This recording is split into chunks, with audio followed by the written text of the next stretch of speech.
So we have here the Hulkbuster Marvel Legends from the Marvel Legends 85th anniversary single release.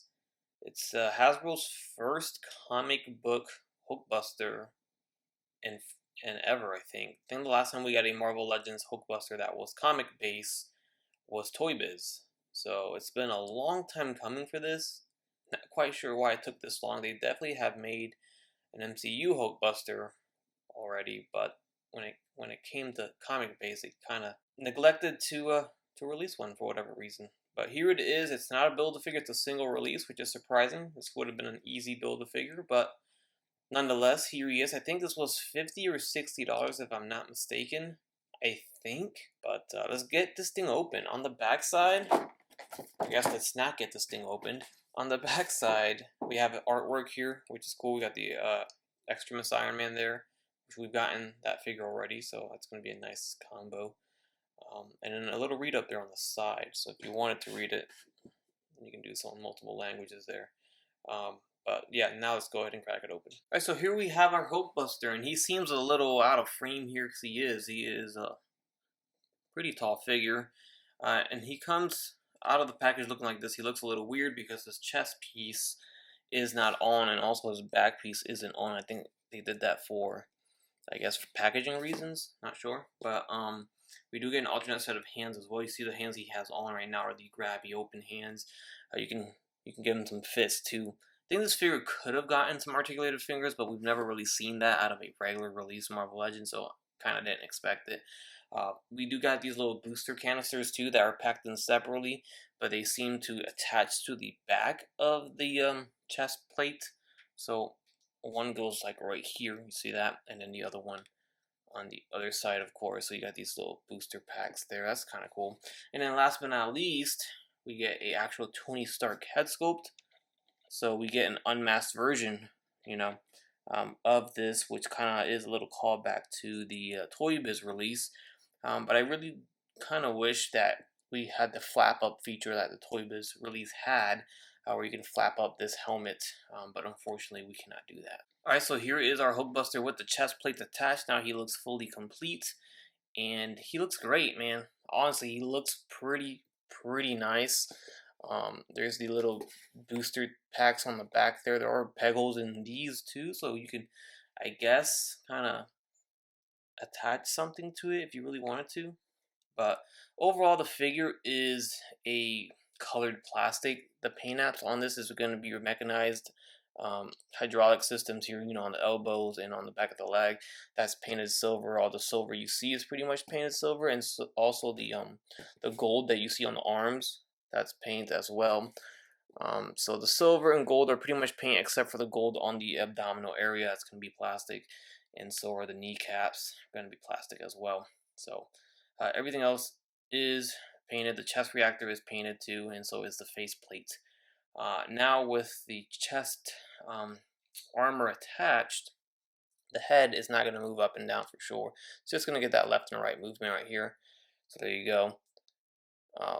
But aside from that, once you take that helmet off, you will get some more head movement, of course, with the unmasked head. Let's go ahead and take a look at that. So here he is with the unmasked head sculpt, and that looks very, very good because there's a lot of detail in there, as you can see.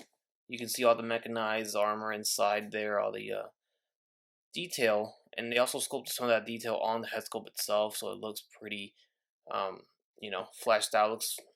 Looks good. It looks pretty seamless, I guess I should say, with that look. So I'm really digging that, and of course with this head sculpt, you get some more range. You get some head tilting there.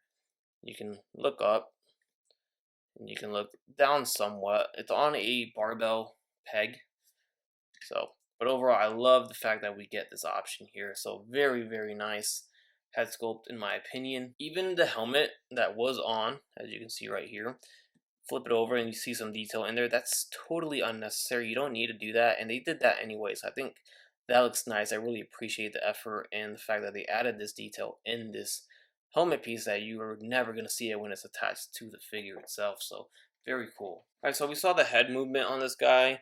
If we take a look at the rest of the movement, the shoulder pads are on this very soft pliable plastic, so they're not on hinges, but they're gonna move around, so they're not gonna get in the way. The arms are gonna go all the way up, and they're gonna go down. I kind of see the chest plate separating there when I did that, so watch out for that. In and out on the arms. Again, this moves around. Sorry for the shadow right here because my arms are in front of the light, but the arm's gonna go out and then they go back in. There is a bicep swivel. There is no like butterfly joint, if you're wondering. I don't think you need one in this, but there isn't. Single joint to the elbows that bend at a 90-degree bend. So not too bad there, and they do swivel at the elbow. And there's a wrist swivel and a hinge at the hand, of course. Big diaphragm joint at the torso that has a lot of range here. So it crunches forward and it crunches back, and it swivels left and right. You can see it's on a clicking ratchet joint. There is a waist swivel at the waist right there. And then legs are going to kick forward and go back down. There's a thigh swivel. Double jointed knees here. Of course, this whole figure is going to be pinless, so that's nice. Leg is a little heavy, as you can see, it's kind of falling on its own there. I wouldn't say it's necessarily a loose joint because the leg is not loose, but at least, I guess the thigh swivel's loose, I should say, at least on my figure. So hopefully it's not an issue, but this one seems pretty okay. Ankle hinge at the foot. There is a little soft pliable ankle piece here too that covers up that ankle hinge, so it looks pretty seamless. Ankle rocker at the foot, and that's about it. There is no toe hinge. I can't help but think that the fact that they put the detail underneath this helmet leads me to believe that they could have easily made this a flapping feature. I'd say just picture it if this came, you know, with a helmet that flipped up similar to the Toy Biz one. With the detail that they decided to add underneath this helmet piece, it would have made sense to add that little hinge here. Because imagine this being flipped up. Of course, this part right here wouldn't be there. There'd be space for the head. But this flipped up, showing detail of underneath the helmet, as well as, of course, the head sculpt underneath. I think it would have looked, you know, very nice. I think somebody could probably modify this and make it seem like that. But I don't know, maybe they were going for it and then they decided not to. Not sure. But it's not the end of the world. It's just a little thing I decided to nitpick on. Next to the new Marvel Legends Hulkbuster, and you can see he is out of frame right now. I'm trying to stay within my diorama here, but to get him in frame, I might have to leave the diorama a little bit. See, now I can see his head, but I cut off his feet. But you get the idea here. You see how much bigger he is than the previous Hulkbuster. And the previous Hulkbuster, of course, for its time was amazing, but due to age, you can see, you know, it suffers from discoloration. This arm gold is like brown versus this being gold, so definitely has you know, been weathered over time, but still nonetheless a beautiful figure. Here is that cockpit component. Look how beautiful that is. It's so detailed, so amazing. Oh my goodness, this is beautiful. But the only thing here that it doesn't have is the details underneath the helmet, which the new Marvel Legends has, but it definitely makes up for it with all the details within the cockpit there. It just looks absolutely beautiful and stunning. So I really love that feature about the original one. But you can just see their size difference pretty drastic. Alright, so next to the MCU Hulkbuster, which is a Build-A-Figure, we get a little closer in height here with these two guys. They're pretty much the same height, I would say. I really can't tell any difference here. I would say if you have the Hulkbuster Build-A-Figure, then you know what to expect with this one. This was a little wider. You can see he's beefier and thicker. So I guess he is a bigger figure in that sense. It's more plastic and he feels a little bit heftier for sure. You can see just how thick the legs are. So, but height-wise, you know, about the same. This guy's a little bit more slimmer compared to this tank right here. But overall, yeah, it's Build-A-Figure size. Alright, so next to the Extremis Iron Man figure, the most recent one that released, and it's one of the best Iron Mans, honestly. Here he is. He stands about abdominal height, you know, around his lower chest there. So in terms of like, would that fit inside? I think so.